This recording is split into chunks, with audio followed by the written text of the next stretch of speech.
यानी संसार में जीव मोह जिसको कह रहे हैं, राग और द्वेष दोनों के पीछे परिग्रह इकट्ठा करता है, और उस परिग्रह को इकट्ठा करने में ही भूल जाता है जिस शरीर के माध्यम से मैं परिग्रह एकत्रित कर रहा हूं वो शरीर भी एक परिग्रह है, वो भी छूट जाए।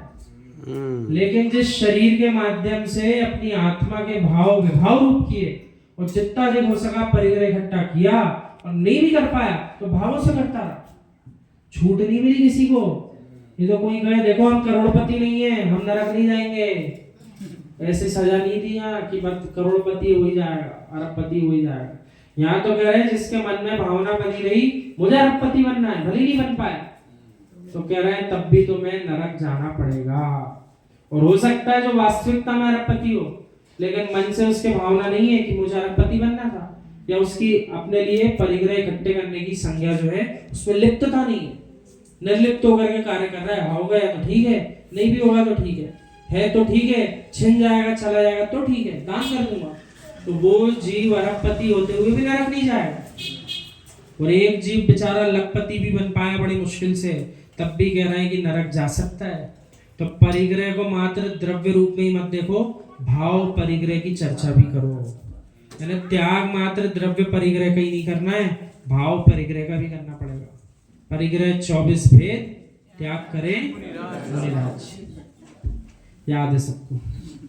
जिनालय बन चुके अब तुम क्या कर रहे हो, मात्र रक्षा कर रहे हो।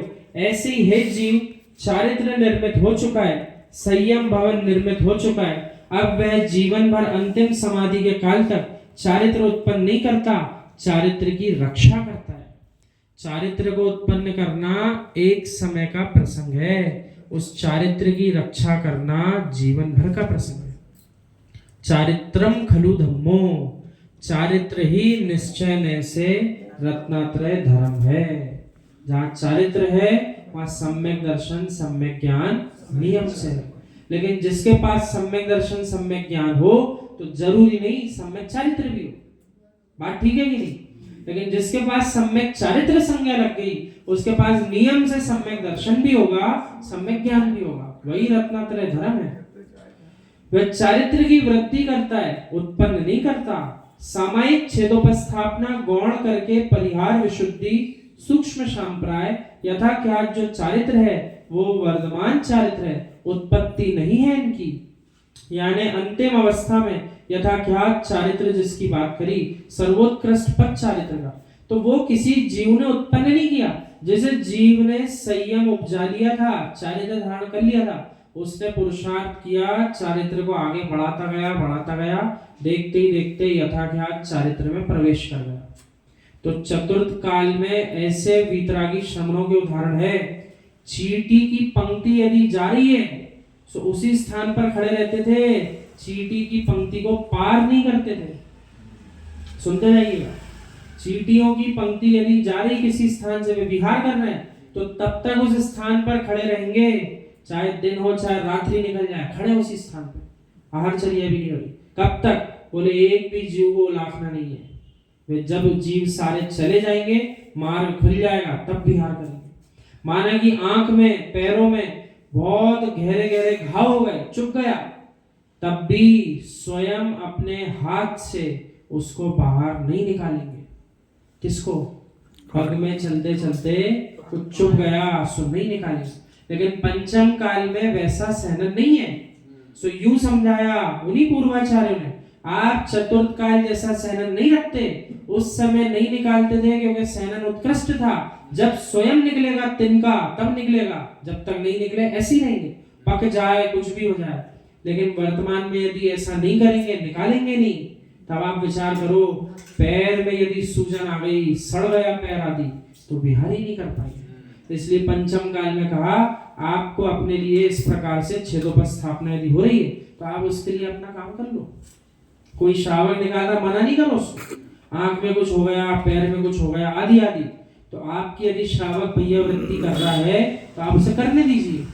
क्योंकि यदि आपका लंबा नुकसान हो गया शरीर का तो आप अपने रत्नात्रय धर्म की साधना कैसे कर पाएंगे?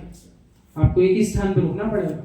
और ये चतुर्थ काल नहीं है, बहुत लंबी लंबी आयु मिलती हो, बहुत सीमित आयु है, सीमित काल है, उतने से ही काल में दीक्षा के बाद सब कुछ करना है, अर्थात मोक्ष जाने का पूरा काम करना है।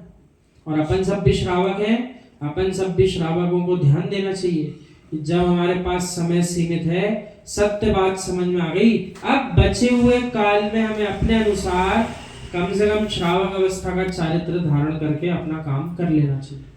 बाद में दोबारा ये संयम धारण करने के परिणाम बने ना बने, चारित्र उत्पत्ति के परिणाम बने ना बने, और त्याग तपस्या बन पाए ना बन पाए शरीर से, जब तक बन रही है तब तक समाप्त अपना कार्य कर लेना चाहिए।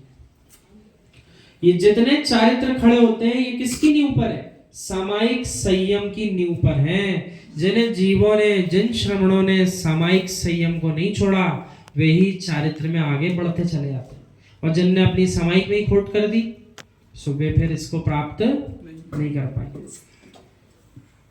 श्रमण का सामायिक संयम इतना गंभीर होता है कि भूख प्यास में भी समता, मल मूत्र में भी समता। जो सोने को देखने की आंख है मित्र, वही मृत पशु को देखने की आंख बन जाए, उस दिन समझ लेना मैं मुनि बनने के योग्य हो चुका हूं। यानी क्या कह रहे?